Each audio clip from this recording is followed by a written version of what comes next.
How to fix the dark zone. EVE Online was once described to me as like being a small child in a playground full of paedophiles.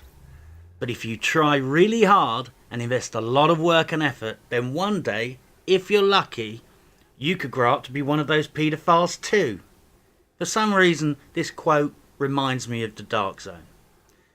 The problem: as much as the DZ is exciting and gets the heart racing, as a solo player, most of my experiences of the DZ have been outweighed by the negative. And most of the time it goes something like this for the solo player. You go into the DZ and start getting down to work. You kill the mobs, you get your drops, you earn your DZ rank and get DZ currency. You're putting the rates in and hoping to get something out of it, because effort equals reward, right? Then a 4-man group comes past, kills you, steals your fucking loot, teabags you, usually shouts some comments about you being a cock, a noob or worse, sometimes a fuck of a lot worse. But it's not even over yet. Now you're dead, you've lost all your shit in a fight you could never win. Now the game steps in to give you a royal fucking shafting too. The game now deducts a bunch of DZ rank from you and sticks its grubby mitt in your pocket and takes a bunch of your DZ funds as well.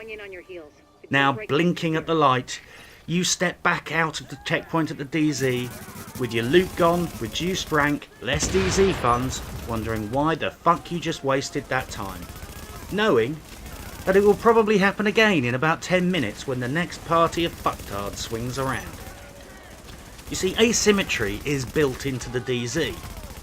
I know of no other online PvP game where solo players are deliberately pitched into matches in a designed asymmetrical fashion.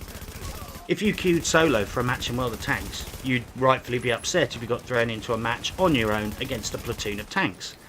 In Battlefield, if you're not in a clan and not in a platoon and just joining a random match solo, you would not expect to go in and face an entire enemy team on your Todd. In any other game, playing solo doesn't mean facing off against other teams alone, but the DZ is actually designed to reward and encourage players to group up into teams, and then offers it large rewards for killing other players who are on their own. In fairness to DZ junkies, if you're in a group, there's no reason for you not to kill a solo player. You outnumber them 4 to 1, it's a no risk scenario, you get a ton of rewards, get to take their shit, and you have nothing to lose. It's the bully or the victim conundrum. You see, regardless of your personal opinion of the DZ, a large proportion of the player base does not like it as it stands. You might not agree with their reasons, but if they don't like it, they don't fucking like it. Telling them that they're wrong won't change their opinion of the DZ. I think a large part of this is that the DZ rewards the prison gang rapist, and the only real choice presented to the player is deciding whether they're going to choose to get raped or join in with the raping. These are your two choices, and for many people that's not enough. For some of us, both of these choices are unacceptable. I don't want to be a victim, but I'm fucked if I'm going to go and join a random squad of 4 players and run around ganking the shit out of inexperienced, badly geared or solo players. I want a third option, one that maintains the DZ for the rogues, but lets me play as a solo player in a style I want to play.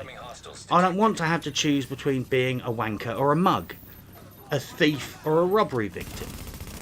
My desire to go around ganking people is even less than my desire to not be ganked, and therein lies the problem. With the DZ, Ubisoft has, from a behavioural psychology point of view, created a fucking prison simulator, and a badly run high security prison with no guards at that. The DZ punishes weakness, kindness, generosity, trust, and not being in a gang. The DZ rewards you for bullying, aggression and betrayal. It is literally a game mode that gives massive rewards to a group of 4 players camping a checkpoint, killing every last motherfucker that blunders through the door and before they can even defend themselves. And this isn't a fucking exploit, this is game design. This is how the DZ works. Is it any wonder some people don't like it? Everybody understands that nobody wants to be the victim, fair enough, but I think maybe people aren't getting their heads around the fact that a lot of people don't want to be the aggressor either. So just shouting at people, well, go and join in a squad of 4 and get ganking, that's not a solution. A core mechanic here is that the DZ rewards the hyenas and not the lion. Unlike any other PvP mode in any game I've seen, the DZ does not prioritise rewarding skill and guts. It rewards outnumbering the other players first and foremost, and preferably attacking them in the back whilst they're engaged in combat with NPCs. It is literally everything that fucks many people off about PvP in other games, distilled into its most concentrated, salty ganking form. This is compounded by an incidental function of the game's group mechanics, and how the benefits of being in a group are multiplicative. You see, if I have my signature skill on cooldown, I can pop it once, and it just affects me. Someone in the squad I'm facing can pop his signature skill, and it benefits all 4 players in his squad. Plus, the other 3 players still have their cooldowns left. So as you see, the issue here is that a group of 4 players have, as they say in the military, a force multiplier of 16. In a 4-to-1 confrontation, the group effectively has a 16-to-1 advantage in primary cooldown skills, on top of the 4-to-1 advantage in base unmodified firepower.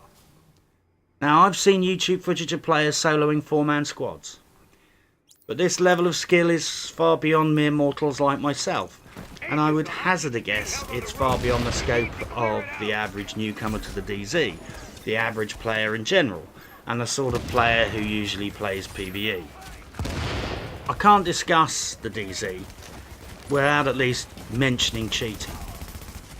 When it comes to the DZ, I'll just say this. All of the saltiness you may feel about everything I've described above is tripled when you lose everything to a cheat. I have lost a rare named weapon that I was farming for days to a player that teleported out of the ground, one-shot me, stole my shit, and then teleported 200 yards up the road.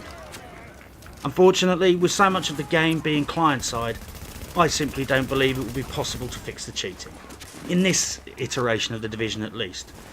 Critical mistakes were made back at the design stage of the game, and no amount of patching can overcome them.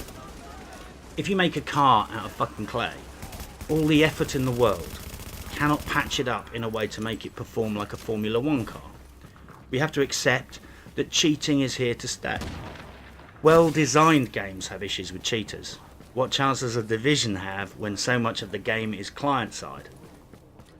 So, how could we make the DZ more enjoyable to people who play solo or are more PvE minded, but not piss off the people that love the DZ as it is now?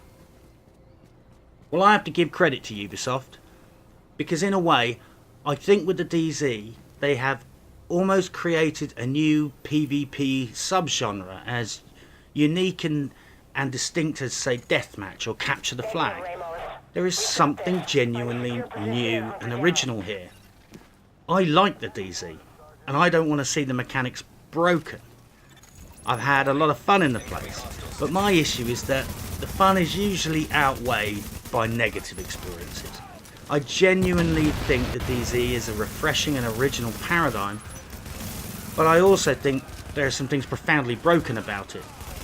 But I also don't want to see it change so much it becomes effectively something else. I think Banshee's Shadow gear set and the Ninja Bite messenger bag were a step in the right direction. The gear set lets you keep your DZ rank and funds if you die, the bag lets you hang on to one piece of loot if you get ganked. My suggestions for change would be to just pursue that logic and take it a little bit further. My suggestions would be, don't deduct DZ rank or DZ funds when non-rogue players die. Let non-rogue players keep their carried loot and caches when they die. Let non-rogue players leave the DZ if they're in combat. Increase the penalties for going rogue and dying so it is a genuine risk to go rogue.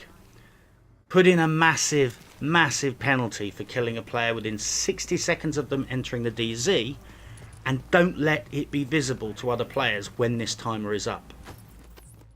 See, nobody likes being camped, ganked, trolled and abused by douchebags.